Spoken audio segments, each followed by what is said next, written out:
अस्सलाम वालेकुम वरहमतुल्लाहि वबरकातुह। हज ट्रेनिंग के इस वीडियो में आपका इस्तकबाल है। मेरा नाम मुजम्मिल हुसैन। मैं हज ट्रेनर पुणे महाराष्ट्र से। तो जैसे कि अभी मुंबई के अंदर 2 दिन का प्रोग्राम हुआ ट्रेनर्स का। तो वहाँ पे ये बताया गया है कि जो मेडिकल चेकअप है वो उसकी सऊदी गाइडलाइंस की तरफ से जो है वो न्यू इंस्ट्रक्शंस आई हैं। तो अभी तक जो हाजियों ने मेडिकल चेकअप किया था डॉक्यूमेंट सबमिशन करते वक्त, तो वो अभी वैलिड नहीं है। एक नया सर्कुलर जारी हुआ है और नई जो है हेल्थ कार्ड इशू हुए हैं। उसके एतबार से जो है अभी मेडिकल चेकअप वगैरह सब कुछ होगा। तो ये हेल्थ कार्ड है, ये आज जारी हुआ है। तो इसको जो है वो जानना समझना ज़रूरी है। इसको कैसे फिल करना है, इसमें आपकी कौन मदद करेगा, और ये सब चीज़ें इंशाल्लाह मैं इस वीडियो में आपको बताने की कोशिश करूँगा। तो यूजुअली ये जो है, जब हज की फ़्लाइटें शुरू होती थी तो उसके नज़दीक नज़दीक जो है ये फिल किया जाता था। लेकिन अभी इसको जो है अभी काफ़ी जल्दी फील किया जा रहा है। अभी तो जो है वो थर्ड पेमेंट भी नहीं आई है, लेकिन इसकी तैयारी जो है करना ज़रूरी है। क्योंकि इसमें जो है बहुत सारे टेस्ट हैं, और जो टेस्ट में जो है वो फेल होंगे या जिनकी हेल्थ कंडीशंस जो है वो ठीक नहीं होगी, उनको जो है वो कैंसिल करना पड़ेगा, फिर वेटिंग वालों को कंफर्म होगा। तो ये सब पूरी इन्फॉर्मेशन है, तो इस वीडियो को आप जो है पूरा देखिए, इत्मीनान से देखिए। और अपने अपने सिटी के जो हज ट्रेनर हैं उनसे जो है कांटेक्ट कीजिए। कुछ दिन में वेबसाइट पे जो है ऑल ओवर इंडिया के हज ट्रेनर की लिस्ट जारी की जाएगी। आप उनसे जो है कांटेक्ट कर सकते हैं। तो इसमें क्या लिखा है मैं बता देता हूँ आपको। टोटल ये 8 पेज की पीडीएफ है। तो यहाँ पे जो है वो इंस्ट्रक्शंस लिखे हुए हैं, ये काफ़ी इंपॉर्टेंट इंस्ट्रक्शंस हैं। तो यहाँ पे लिखा गया है कि ऑलवेज कैरी दिस बुकलेट। तो ये जो बुकलेट है ये जब फिल होगी तो आपको जो है हमेशा साथ में रखना है। यानी कि आपके सफ़र में जो है वो हैंड कैरी में रहेगी। और जब भी आप जो है बीमार पड़ते हैं या फिर आपको जो है हॉस्पिटल जाना पड़ता है सऊदी अरब में, मक्का मदीना में, तो सबसे पहले जो है डॉक्टर ये बुक देखेंगे। उसके एतबार से जो है वो इलाज करेंगे, क्योंकि किसको क्या बीमारी है ये पता नहीं होता नहीं है। इसके बगैर जो है डॉक्टर को इलाज करना काफ़ी मुश्किल होता है। तो यहाँ पे लिखा गया है कि ऑलवेज कैरी दिस बुकलेट। फिर please keep record of all your medicine in this booklet, कि जो है आप दवाई लेते हैं उसका जो है मेंटेन करना है। और कैफी carry sufficient amount of medicine specially for conditions requiring regular medicine. यानी कि हाइपरटेंशन हो गया, ब्लड प्रेशर हो गया, डायबिटीज़ वगैरह हो गया। यानी जो जो आपको दवाइयाँ लगने वाली हैं उसको आप जो है कैरी करें। और जितनी लगने वाली है उतनी ही कैरी करें। यहाँ पे आपको जो है वो दूसरों की फिक्र करने कैरी करने की ज़रूरत नहीं है, कि मैं मेरे लिए भी कैरी करता हूँ और दूसरों के लिए भी कैरी करता हूँ, तो ऐसा मत कीजिए। खुद के लिए जितनी लगती हैं आपकी 40 दिन के सफ़र के लिए, उसके एतबार से आप कैरी कीजिए। और follow abide diet as prescribe by doctor. Doctor ने जो आपको खाने के लिए कहा है वही आप खाएं। और drink adequate amount of Zamzam water fluid, keep ORS, glucose powder etcetera to prevent heat related illness. यानी कि पानी जो है वो पीते रहें। मई से लेके अक्टूबर तक, सितंबर तक जो है सऊदी अरब में काफ़ी गर्मी होती है। तो इस मरतबा भी हज जो है वो थोड़ा सा गर्मी में ही होगा। तो आपको जो है वो जमजम और ORS वगैरह जो है पीते रहना है। और जमजम जो है आप ठंडा ना पिए, नॉर्मल जमजम पिए, और कुछ cold drink, soft drink, Pepsi cola वगैरह भी ना पिए।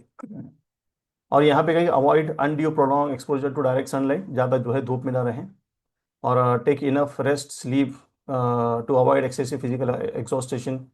ज़्यादा जो है मतलब अपने आप को थकाए नहीं, नींद जो है वो खास तौर से लें। स्पेशली हज के 2 दिन पहले जो है आप बिल्कुल आराम करें, ताकि हज के 5 दिन में जो है आपको डायरेक्टली बहुत ही फिजिकल कैपेबिलिटी लगती है। और जैसे ही आप जो है वो मक्का पहुंचे फ़ौरन आप जो है वो उम्रा करने के लिए ना जाएं, बल्कि अपने रूम में आराम करें और फिर जो है उम्रा करने के लिए जाएं। फिर कहा है कि wear regular face mask whenever crowded places, जो है वो मास्क पहने रहें। एहराम के अलावा जितने भी आप टाइम रहेंगे तो आप जो है वो मास्क पहने। Maintain safe distance, keep sick from sick people, avoid sharing the personal belongings. जो बीमार रहें, बहुत ज़्यादा खास रहें, उनसे जो है दूर रहें। यहाँ पे कहा कि हैंड वॉश जो है वो करते रहें टॉयलेट जाने के पहले बाद में। Eat only properly wash fruits, जो खाना प्रॉपर धोया गया है फ्रूट्स वगैरह उसी को आप ये करें, ताकि फ्रूट्स पे जो है कभी दवाइयाँ वगैरह मारी होती हैं। और store food in safe temperature, remember that storing cooked food for more than 2 hours is in room में स्पॉइल दैट। यानी कि अगर खाना रखना है तो आप फ्रिज वगैरह में रखें। और अवॉइड ड्रिंकिंग रॉ पॉस्चराइज्ड मिल्क और ईटिंग रॉ मीट। ये जो है आप कच्चा दूध ना पिएं। और डायबिटिक पेशेंट के बारे में कहा गया है कि आप जो है वो अपना जो है वो कंफर्टेबल शूज़ रखें चलने वगैरह के लिए। और शुगर मॉनिटर करने के लिए आप जो है अपने साथ डिवाइस रखें और उसको शुगर वगैरह मॉनिटर करते रहें। और जो है वो अगर आप जो है वो आपको सडन जो है भूख लग रही है या एक्सेसिव जो है वो स्वेटिंग पसीना आ रहा है, तो जो है आप एंटीबायोटिक वगैरह भी आप जो है साथ में रखें डॉक्टर से ये करके। यहाँ पे कहेंगे ऑल डायबिटिक हाइपरटेंशन पेशेंट में bring their own glucometer and self monitoring BP apparatus। जो बीपी शुगर वाले पेशेंट हैं वो अपने साथ मॉनिटरिंग के डिवाइसेस रखें। फिर जो है यहाँ पे कहा गया है कि chronic arthritis patient are suggested to bring their own joint pain, यानी जिनको घुटनों का दर्द है वो जो है वो अपने साथ जो है वो बैंडेज जो बांधने वगैरह का है कमर वगैरह में उसको साथ में रखें। और जिनको जो है Pilgrim with pre existing heart blood pressure related health issue should avoid excessive physical stress. जिनको जो है बीपी वगैरह है ज़्यादा एग्जॉस्ट वगैरह ना करें। अस्थमा पेशेंट इनहेलर वगैरह जो है आप जो है साथ में रखें, जिनको जो है वो सांस की तकलीफ है, अस्थमा का प्रॉब्लम है। और दोस्त pilgrim who wear eye glasses should bring one extra, जिनको चश्मा है वो एक्स्ट्रा एक चश्मा साथ में रखें। Do not drink cold water, avoid cough respiratory infection, यानी कि जमजम ठंडा ना पिए, कोल्ड ड्रिंक ना पिए, पेप्सी कोला वगैरह ना पिए। और wash sprinkle your face with water, keep your self cool. और any ill case of any health related issues आप जो है मक्का मदीना और हज के दिनों में जो है वो फ्री डॉक्टर्स होते हैं इंडिया की हज कमेटी की तरफ से, आप जो है उनको कांटेक्ट कर सकते हैं। तो ये इंस्ट्रक्शंस हैं, इसको जो है फॉलो करना ज़रूरी है, ये आपकी सेफ्टी के लिए है। फिर इसके बाद जो पेजेस वगैरह है वो आपको बता देता हूँ मैं। यहाँ पे जितने हाजी रहेंगे हर एक का अपना अपना अलग अलग कार्ड रहेगा, और इसको जो है आपको फिल करना है। यहाँ पे कवर नंबर है, पासपोर्ट वगैरह है। तो यहाँ पे जो है आपका यहाँ पे जो है पूरी डिटेल्स आएगी, कवर नंबर रहेगा, पासपोर्ट रहेगा, फोटो रहेगा, क्यूआर कोड यहाँ पे पता नहीं तो आप उसको ये कर दें। फिर एज है, gender male female, blood group, marital status, contact information, और एड्रेस ऑफ करंट कॉन्टेक्ट, और इमरजेंसी कॉन्टैक्ट। इमरजेंसी कॉन्टैक्ट के अंदर जो आप जो है इंडिया की किसी का आप नंबर दे सकते हैं जो आपके रिश्तेदार वगैरह हैं, जो कि फ़ोन लगाते बराबर फ़ोन उठाए भी। तो ये है। और यहाँ पे मेडिकल स्क्रीनिंग है। अब ये देखिए ये काफ़ी इंपॉर्टेंट है। इसी की वजह से जो है नया हेल्थ कार्ड जो है इशू किया गया है। अभी तक के जो हेल्थ कार्ड थे उसको इनवैलिड करा दिया गया है। तो यहाँ पे जो है वो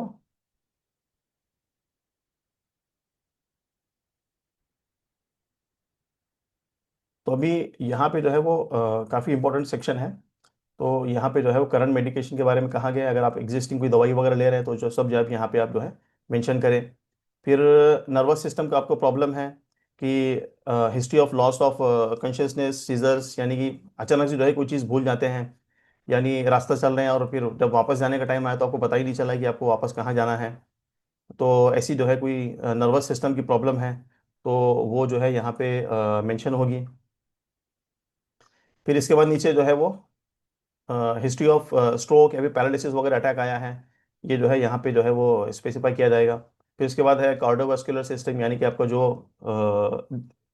दिल का सिस्टम है, कोई आपको जो है ऑपरेशन हुआ है क्या, हार्ट डिसीज वगैरह का, कोई आपका ऑपरेशन वगैरह एंजियोप्लास्टी एंजियोग्राफी वगैरह हुआ है तो सब यहाँ पे यस नो वगैरह सब आएगा। और फिर जो है प्रीवियस मेजर इंसिडेंट या फिर सर्जरी वगैरह कुछ भी वो यहाँ पे आएगा। फिर उसके बाद हाइपरटेंशन है, आपको बीपी वगैरह है, डायग्नोस कब हुआ था, आज का बीपी कितना है, और करंट ट्रीटमेंट को ले रहे हैं क्या, क्लासिफिकेशन आपका नॉर्मल है, एलिवेटेड है, ये सब कुछ यहाँ पे आएगा। और मेटाबॉलिक इंडोक्राइन यानी कि जो आपका डायबिटिक सिस्टम है, आपको अगर बीपी का शुगर है तो जो है यहाँ पे आएगा। बहुत सारे हाजी ऐसे होते हैं कि बीपी शुगर उनको होता है लेकिन पता नहीं होता है, तो इस टेस्ट के जरिए जो है पता चल जाएगा। फिर मेजर किडनी सिस्टम है, यानी कि क्रॉनिक किडनी डिसीज की जो किडनी का प्रॉब्लम है तो यहाँ पे उसका जो है पूरा एनालिसिस आएगा। और फिर लीवर का प्रॉब्लम है तो वो यहाँ पे आएगा। लंग डिसीजेज है, फेफड़े के जो है प्रॉब्लम है तो वो जो है यहाँ पे आएगा। फिर जो है वो फंक्शनल स्टेटस क्रिटिकल फॉर हज, यहाँ पे कहें can a pilgrim walk independently without assistant 500 meters, यानी आधा किलोमीटर तो हाजी खुद से अकेले से चल सकता है क्या, वो है। और फिर is Pilgrim fully independent for personal care, वो खुद से देख सकते हैं कि उनका टॉयलेट आना जाना नहाना धोना वगैरह खुद से कर सकते हैं या फिर उनको हेल्प की ज़रूरत है, तो वो है। और जो 60 साल के जो ज़्यादा हैं उनके लिए भी जो खास है, evidence of significant cognitive impairment dementia वो है। और स्पेशली जो है वो फॉर फीमेल पिलग्रिम, यानी उनके जो है वो पीरियड्स वगैरह वो कब आए थे, और प्रेगनेंसी का पॉसिबिलिटी है क्या, अगर है तो फिर उनका जो है वो जो यूरिन टेस्ट है या फिर यूसीजी है वो कब किया गया था उसका क्या है। और यहाँ पे इंपॉर्टेंट कहा गया है कि पिलग्रिम बियॉन्ड 28 वीक्स गेस्टर at the time of travel with high risk pregnancy are not permitted to travel हज। यहाँ पे 6 कंडीशन है दी गई है, मैंने एक वीडियो पे अलग डाला है कि उन 6 कंडीशन के अंदर जो है हाजियों को अनफिट करार दिया गया है। तो जैसे कि यहाँ पे लिखा गया है कि कौन कौन जो है वो अनफिट है, कि अनेबल टू वॉक इंडिपेंडेंटली और सिग्निफिकेंट कॉग्निटिव। तो ये जो अनफिट वाले कैटेगरी वाले हैं ये हज ट्रैवल नहीं कर सकते। आपने फॉर्म भरा है, सिलेक्शन हुआ है, पेमेंट भी किया है, तो आपको जो है अगर इसमें आते हैं तो आपको कैंसिल करना पड़ेगा। और जो वेटिंग वाले हैं उनका जो है वो कंफर्म होगा। फिर ऑर्गन फेलियर है, यानी कोई आपका जो है वो ऑर्गन काम ही नहीं करता, यानी किडनी है, लीवर है, वो काम नहीं करता है। कार्डियक फ्लेवर है, फेलियर है, दिल का बड़ा जो है प्रॉब्लम है, और लीवर का प्रॉब्लम है, और या फिर इन्फेक्शन डिसीज है, यानी टीबी है, ट्यूबरकुलोसिस है, या फिर एनी अदर कॉन्टेजियस डिसीज जो है डिसीज फैलती है, वो भी जो है अलाउड नहीं है। फिर अनस्टेबल कंडीशंस हैं, यानी बीपी टेंशन, बीपी हाइपरटेंशन ये कंट्रोल नहीं होता है, अस्थमा कंट्रोल नहीं होता है, या फिर एक्टिव कैंसर अंडरगोइंग केमोथेरेपी है, वो भी नहीं होगा। लास्ट 3 मंथ्स में मेजर सर्जरी हुई है, वो भी अनफिट है।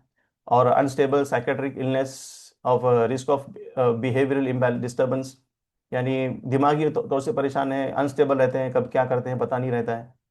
तो ये तमाम की जो चीज़ें हैं ये जो है अनस्टेबल हैं, अनफिट हैं। और प्रेगनेंसी है 28 वीक्स से ज़्यादा ट्रैवल टाइम पे, या अभी बहुत हाई प्रेगनेंसी है, यानी प्रेगनेंसी के दौरान ही जो है वो हॉस्पिटल में एडमिट करना पड़ा, तो ये भी जो है अलाउड नहीं है। और 12 साल के बच्चे जो है अलाउड नहीं है। तो ये सब कुछ जो है आपको गवर्नमेंट डॉक्टर से जो है कराना है। और ये जो है आप खुद भी फील कर सकते हैं, अगर आपको खुद पता है या फिर नहीं पता है तो डॉक्टर के सामने आप जो है इंक्वायरी के अंदर आप जो है इसको फुल फिल कीजिए, और अपने अपने स्टेट हेल्थ ट्रेनर से जो है आप जो है कांटेक्ट में रहिए। और ये जो है गवर्नमेंट डॉक्टर जो होते हैं ये गवर्नमेंट हॉस्पिटल उन्हीं के जरिए होगा। कोई प्राइवेट डॉक्टर है या फिर आयुर्वेदिक है, यूनानी है, उनसे आप नहीं कर सकते। यहाँ पे गवर्नमेंट डॉक्टर का नाम आएगा, गवर्नमेंट ऑफिशियल एलोपैथी की होगा, बीएमएस यूनानी होम्योपैथी आयुर्वेदिक नहीं चलेगा, उनका यहाँ पे रजिस्ट्रेशन नंबर होगा, हॉस्पिटल का नाम, एड्रेस, डेट, सिग्नेचर सब कुछ यहाँ पे आएगा। फिर ट्रेडिंग कार्ड है, did you attend trading orientation programme, yes no. तो यहाँ पे भी जो आपको ट्रेडिंग अटेंड कीजिए। सिर्फ हज को पैसे भर दिया है, डायरेक्ट जाके हज करके आएंगे ऐसा नहीं है। हज को जो है वो सीख के जाइए, वरना हज गलत होगा और फिर जो है प्रॉब्लम होगा। फिर वैक्सीनेशन सर्टिफिकेट है, तो यहाँ पे जो है वो ये वैक्सीन है, डेट ऑफ वैक्सीन कब दिया है। कोविड 19 अगर वैक्सीन आपने लिया है ऑलरेडी तो यहाँ पे आप बता दीजिए। अगर एक भी नहीं लिया है अभी तक, डॉक्टर असेस करेंगे कि आपको कोविड 19 के, कोरोना वायरस के आपको सिम्टम्स है या नहीं है। तो ये कहा गया है कि कोविड 19 वैक्सीन जो है कंपलसरी नहीं है, रिकमेंडेड है। अगर आपने लिया है तो उसको पहले आप यहाँ पे बता दें। और फिर ये कवर नंबर, ओपीडी, यहाँ पे पूरा प्रेजेंट हिस्ट्री है, डॉक्टर जो है जो सजेस्ट किए रहे हैं, जो ऑब्जर्वेशन रहेगा उसको फिल करेंगे। तो ये है, इसको जो है आप अपने साथ हमेशा कैरी कीजिए। और इसका जो है वो एक हो सके तो एक जेरोक्स भी निकाल के रखिए, अगर इनकेस घूमता है तो आपको ये काम में आएगा। जैसे आप सऊदी लैंड करेंगे, जिद्दा एयरपोर्ट पे या मदीना एयरपोर्ट पे, आपको जो है वहाँ पे जो ऑफिसर्स रहेंगे हर एक जो है ये पिलग्रिम के कार्ड चेक करते हैं। इसलिए आप जो इसको चेक इन बैगेज में मत रखिए जो कि एरोप्लेन के अंदर जाता है, इसको आप अपने साथ जो है हैंड कैरी में रखिए।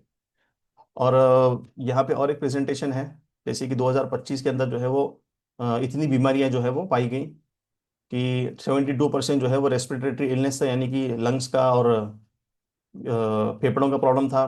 फिर कार्डियक इश्यूज थे, दिल के वाले 6% थे। और फिर 11% जो है वो डायबिटिक वाले थे। और ऑर्थो पेन इंजरी, यानी ऑर्थो यानी कि हड्डियों का प्रॉब्लम था। स्किन डिसीजेस था, साइकेट्रिक इलनेस, कफ फीवर। तो ये जो है सब प्रॉब्लम्स हैं। तो इसलिए जो है वो बेटर है कि आप जो है यहीं से तैयार होके जाएं। और ऐसा ना हो कि आप जो है वो जा रहे हैं अच्छी नीयत से, और हज के लिए तो माशाल्लाह सब लोग अच्छी नीयत से ही जाते हैं। तो लेकिन ऐसा पता चला कि आपकी सेहत ठीक नहीं थी, आपका ज़्यादा से ज़्यादा वक्त जो है आपका वहाँ पे सिर्फ हॉस्पिटल में, दवाखानों में ही गुजर रहा है, और ना ही आप ढंग से इबादत कर पा रहे हैं, और आपकी वजह से आपके कवर के अंदर जो दूसरे हाजी हैं उनको भी तकलीफ हो रही है। तो ये सब कुछ जो है वो हेल्थ कार्ड है, इसको आप जो है अच्छे से पढ़िए, और अपने जो सिटी के जो ये हैं हाउस ट्रेनर हैं उनसे कांटेक्ट कीजिए, और इसको जो है इसको फिल करने की कोशिश कीजिए।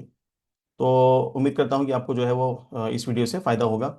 ज़्यादा जानकारी के लिए इसके डिस्क्रिप्शन के अंदर जो है मेरा व्हाट्सएप चैनल भी मैंने दिया है, व्हाट्सएप ग्रुप का लिंक भी दिया है, उसको आप जो है ज्वाइन कर सकते हैं। जज़ाकल्लाहु खैरा। अस्सलामु अलैकुम वरहमतुल्लाहि वबरकातुहू।